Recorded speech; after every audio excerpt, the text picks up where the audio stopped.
దేవభూమి ఉత్తరాఖండ్ మానవులకే కాదు దేవతలకు కూడా చాలా ముఖ్యమైనదిగా పరిగణించబడుతుంది. ఈ పురాణ ప్రాంతంలోనే శివుడు బ్రహ్మహత్య పాపం నుండి విముక్తి పొందిన ప్రదేశం ఉంది. ఈ ప్రదేశంలో పూర్వీకులకు మోక్షం అందించే ఆచారం ఆశించిన దానికంటే 8 రెట్లు ఎక్కువ ఫలితాలను ఇస్తుందని నమ్ముతారు. బ్రహ్మకపాలం పవిత్ర బద్రీనాథ్ ధామ్ లోపల ఉంది మరియు శివుడు బ్రహ్మహత్య పాపం నుండి విముక్తి పొందిన ప్రదేశం.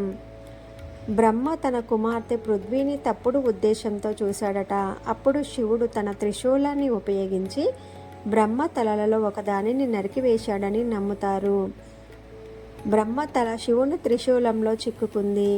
బ్రహ్మహత్య నేరం నుండి బయటపడడానికి శివుడు తపస్సు చేయడానికి భూలోకానికి వచ్చి ఇప్పుడు ప్రస్తుతం బ్రహ్మకపాలుడు ఉన్న ప్రస్తుత స్థానానికి చేరుకున్నాడు. అక్కడ శివుడు బ్రహ్మ తలను తన త్రిశూలం నుంచి వేరు చేశాడట.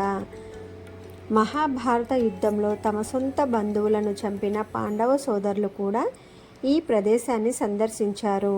తమ బంధువులను చంపిన పాపం నుండి బయటపడడానికి పాండవ సోదరులు స్వర్గానికి ప్రయాణించి మరణించిన తమ పూర్వీకుల ఆత్మలకు ప్రార్థనలు చేయడానికి ఇక్కడ ఆగారు. శ్రీకృష్ణుడు ఆదేశించినట్లుగా పాండవులు తమ పూర్వీకులకు మరియు యుద్ధ భూమిలో ప్రాణాలు కోల్పోయిన వారికి మోక్షం పొందడానికి శ్రాద్ధ కర్మను కూడా చేశారు.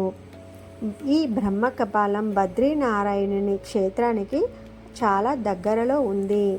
గయా తీర్థయాత్రతో పోలిస్తే బ్రహ్మకపాలం వద్ద పిండ ప్రదానం చేయడం వల్ల 8 రెట్లు సానుకూల ఫలితం ఉంటుందని చెప్తున్నారు. ఓం నమో నారాయణాయ.